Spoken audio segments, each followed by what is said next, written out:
তো সকালবেলা ছাদ বাগানে আসলে আসলে মনটা ভালো হয়ে যায়। এখনকার ওয়েদারটা এত সুন্দর একটা ওয়েদার, একটু গরম না আবার অনেক ঠান্ডা না, খুব সুন্দর একটা ওয়েদার।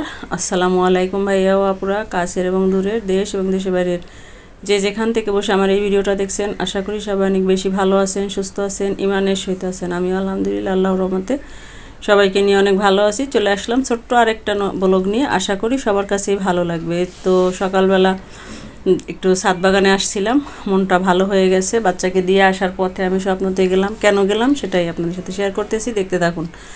তো এবারে আবার একটু ক্যামেরা অন করে ভিডিও করে নিয়েছি।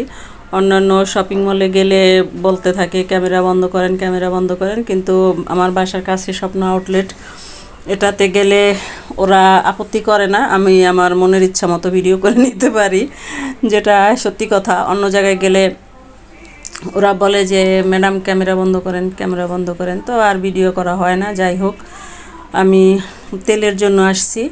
অন্য অন্য জায়গায় দেখলাম 5 লিটারের যার দাম বেশি, সেই তুলনায় স্বপ্নতে একটু কম। আসলে বাজার করতে গেলে এরকম একটু ঘুরেই কিনতে হয়, যে যেখানে একটু কম দাম পাওয়া যায় সেখানেই আমি যাই সাধারণত। অন্যরা কে কী করেন আমি জানি না, অবশ্যই কমেন্ট করে জানাতে ভুলবেন না।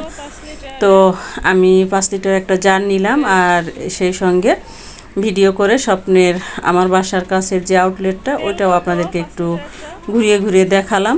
ভিডিওটা দেখতে দেখতে এই পর্যন্ত যারা চলে আসছেন, লাইক দিতে ভুলে গেছেন, একটা লাইক দিয়ে ভিডিওটা কন্টিনিউ করবেন। আমার এই ভিডিওটার কোনো অংশে যদি কারো একটু ভালো লেগে থাকে, আমার এই ছোট্ট চ্যানেলটা সাবস্ক্রাইব করে নোটিফিকেশন বেল আইকন বাজিয়ে দিবেন, যাতে আমি কোনো ভিডিও আপলোড দিলে সাথে সাথে নোটিফিকেশন পেয়ে যান এবং আপনি আপনার সুবিধা মতো ভিডিওটা দেখে নিতে পারেন। ফেসবুক থেকে যারা দেখছেন পেজটা ফলো দিবেন। অলরেডি এই কাজগুলো যারা করেছেন তাদেরকে অসংখ্য অসংখ্য ধন্যবাদ। ভাইয়া ও আপুরা, ভিডিওটা বেশি বেশি শেয়ার করার অনুরোধ রইল। সারাদিন আর ভিডিও করার সময় পাই না, ভাবছিলাম রমজান আসলে কাজের চাপ কমবে, কিন্তু না, রমজান আসার পরে সব কাজ একসঙ্গে করতে হয়, সেই দিক থেকে আরও ঝামেলা হয়ে গেছে।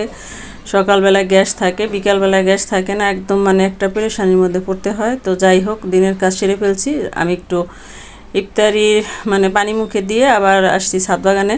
মনে পড়ছে একটু পুদিনা পাতা আনবো মুড়ি ভর্তা খাওয়ার জন্য, একটু পুদিনা পাতা নিয়ে আসলাম। তো এখন পুদিনা পাতাটাকেও আমি কুচি করে নিয়েছি পেঁয়াজু, আর এখানে আছে জলপাইয়ের আচার, জিলাপি আর বুট, এটাই আমি মাখিয়ে নিচ্ছি। আমার ছোট ছেলে আর আমি খাবো, অন্যরা আমাদের সাথে এটা শেয়ার করে না, তাদের কাছে ভালো লাগে না, তাই আমরা দুজনেই এটা খাই, সেটাই আপনাদের সাথে শেয়ার করি। তো দেখতে থাকুন আমি কিভাবে মাখিয়ে নিচ্ছি। সুন্দর করে মাখিয়ে এবারে আমি মুড়ি নিয়ে নিয়েছি। এখন খাওয়ার পালা। এইভাবে একটু টক টক মিষ্টি মিষ্টি ঝাল ঝাল লাগে, খেতে কিন্তু অসাধারণ লাগে। যারা এখনও ট্রাই করেন নাই, একবার হলো ট্রাই করে দেখবেন। আমার এইভাবে মুড়ি বানানো খাওয়া আমি শেয়ার করলাম আপনাদের সাথে।